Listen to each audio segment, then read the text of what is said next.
I just found myself really inspired to write about the people, the nature, the environment, the culture of farming that is and that was, and what that means in terms of the environment, because that culture of farming is so rich.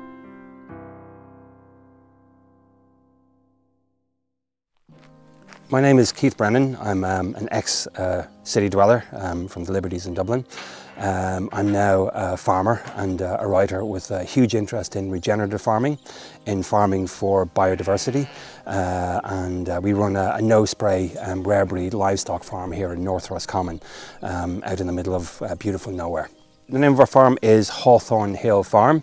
When you live in a place for long enough, it becomes part and parcel of you, and that's as true of the Liberties as it is of a hillside in North Roscommon. The writing is it's me sitting down and thinking carefully over the past week or two, and just writing about what I've seen, or people that I've talked to, or moments that I've had. You know, you'll talk to a 70-year-old farmer who'll just say something to you, and it's basically they're leaving a poem hanging in the air. There was a farmer, it was actually during one of the lockdowns, and he would talk to me from his tractor cab. He's 70 years old, his family have farmed here for more than a century. He just turned to me and said, "You wouldn't know this, but this is the first year since 1976 that I have heard the cuckoo before I saw the swallow." And the reason is this, that the swallows in their migration path encountered a massive hurricane which decimated their numbers, and so we are hearing the cuckoo first, and what swallows there are will arrive later in the year. And he closed his door and he drove off. He didn't tell me any of the other things that he could have told me, 100 things that he knew I didn't know about farming that I really would need to know right there and then.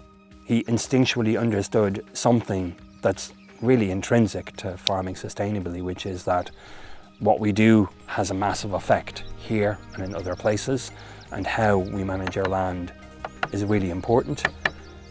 And it's important enough that this is the thing that he would say to somebody new to farming. A lot of what we do is probably something that farmers in their 70s and 80s would recognize as what they did.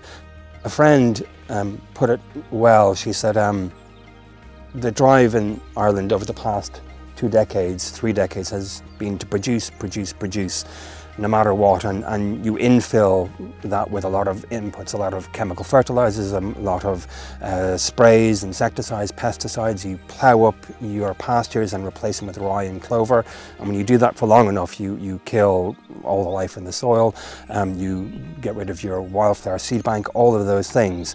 And 100, 120 years ago, people farmed in a very different way. You'd have a much more closed cycle. The farms would be untidy and scruffy. There'd be margins and spaces for nature. For farming, increasingly, the options to farm how we used to are becoming more and more limited. I think ecologically, it's no longer sustainable. I think economically, it hasn't been sustainable for a long time. And so long term, I think farmers are going to have to find ways to rediscover that sense of custodianship with the support of customers, with the support of government,